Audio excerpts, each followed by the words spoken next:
fam, that's what they call me. Promise that you'll never be lonely. Tahukah kalian, sekitar 71% permukaan bumi tertutup oleh air. Dari jumlah tersebut, 97% merupakan air asin yang berada di laut. Sedangkan sisanya 3% adalah air tawar. Sebanyak 2% dari air tawar merupakan es yang terdapat di kutub. Sisanya yang dapat kita gunakan adalah air danau, air sungai, dan air tanah. Dengan kata lain, jumlah air tawar di bumi sangat sedikit dibandingkan dengan jumlah seluruh air. Oleh karena itu, kita harus berhemat dalam menggunakan air dan berkewajiban menjaga kebersihan air.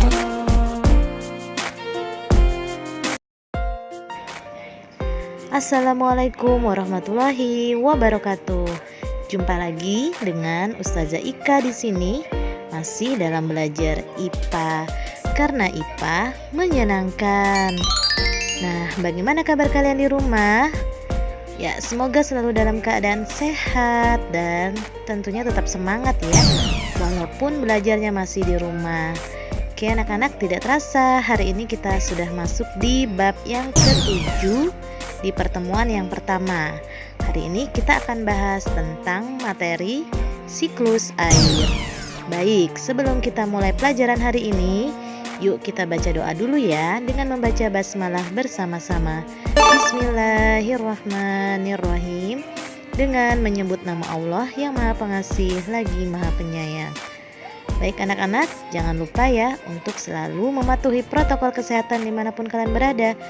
Yang pertama, memakai masker jika keluar rumah. Yang kedua, mencuci tangan dengan sabun di air yang mengalir. Dan yang ketiga, menjaga jarak, hindari kerumunan.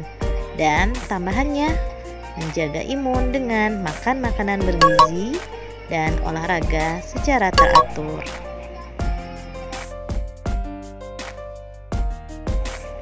Baik anak-anak, kita simak tujuan pembelajaran untuk hari ini ya.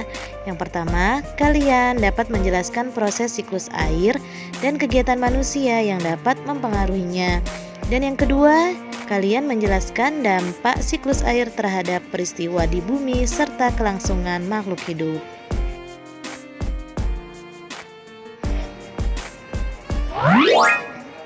Salah satu faktor yang memungkinkan makhluk hidup tinggal di bumi adalah ketersediaan air. Makhluk hidup memerlukan air untuk kelangsungan hidupnya. Air selalu tersedia di bumi karena adanya siklus air. Salah satu tahapan siklus air adalah hujan. Hujan lebat yang turun terus-menerus dapat menyebabkan banjir. Banjir merupakan akibat dari terganggunya siklus air. Nah, dari manakah datangnya hujan? Ada yang tahu? Ya, pernahkah kalian berpikir dari manakah air hujan berasal? Hujan merupakan salah satu peristiwa alam. Air hujan berasal dari air di permukaan bumi yang menguap oleh sinar matahari.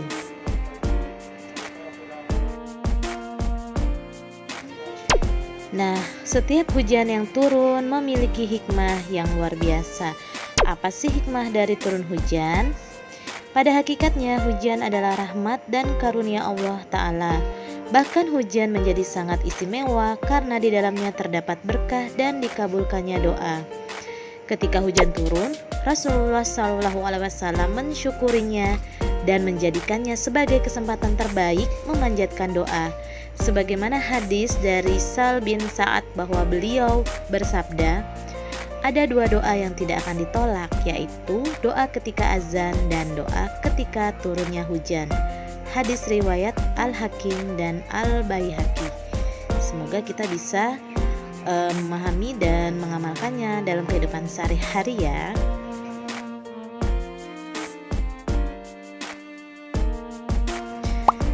Sekarang kita lihat yuk pengertian dari siklus air. Ya, siklus air adalah proses perputaran air yang terjadi secara terus-menerus dari permukaan bumi ke atmosfer dan kembali lagi ke permukaan bumi. Dan ini terjadi secara terus-menerus. Dalam proses tersebut, air mengalami perubahan wujud melalui proses yang pertama ada evaporasi, yaitu penguapan, yang kedua kondensasi atau pengembunan, dan yang ketiga presipitasi atau jatuhnya titik-titik air ke bumi. Untuk lebih jelasnya, perhatikan skema siklus air pada gambar berikut ini. Sinar matahari memanaskan air yang ada di permukaan bumi, antara lain seperti air sungai, danau, dan air laut. Air dari hasil pernafasan manusia, hewan, dan kandungan air di tumbuhan hijau juga mengalami penguapan. Tahap ini dinamakan dengan evaporasi. Adapun penguapan pada tumbuhan disebut transpirasi. Kemudian, tahap yang kedua, uap air akan naik menuju atmosfer bumi. Semakin tinggi dari permukaan bumi, uap air tersebut akan mengalami pendinginan dan membentuk titik-titik air. Proses perubahan wujud uap air menjadi titik-titik air disebut kondensasi. Kumpulan titik-titik air tersebut kemudian akan membentuk gumpalan awan. Jika kondensasi terus berlangsung, titik-titik air yang membentuk awan akan semakin banyak. Awan yang mengandung banyak titik-titik air akan menjadi lebih berat. Jika awan sudah tidak mampu lagi menampung titik-titik air, maka titik-titik air akan jatuh menuju permukaan bumi dalam bentuk hujan. Proses turunnya titik-titik air ini dinamakan presipitasi. Selanjutnya, air tersebut akan sampai ke seluruh permukaan bumi termasuk ke dalam tanah. Proses menyerapnya air ke dalam tanah disebut dengan infiltrasi. Air yang ada di permukaan bumi akan kembali menguap oleh pengaruh panas matahari. Oke anak-anak, itu tadi penjelasan tentang siklus air dan tahapan-tahapan yang terjadi. Sekarang kalian sudah tahu bukan dari mana datangnya hujan? Oke anak-anak, sekarang kita simpulkan dulu ya materi yang kita sudah pelajari hari ini. Simak baik-baik.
Demikian pembelajaran kita untuk hari ini tentang siklus air ya.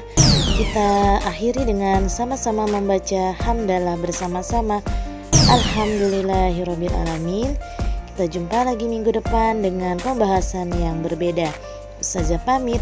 Wassalamualaikum warahmatullahi wabarakatuh. Tetap semangat.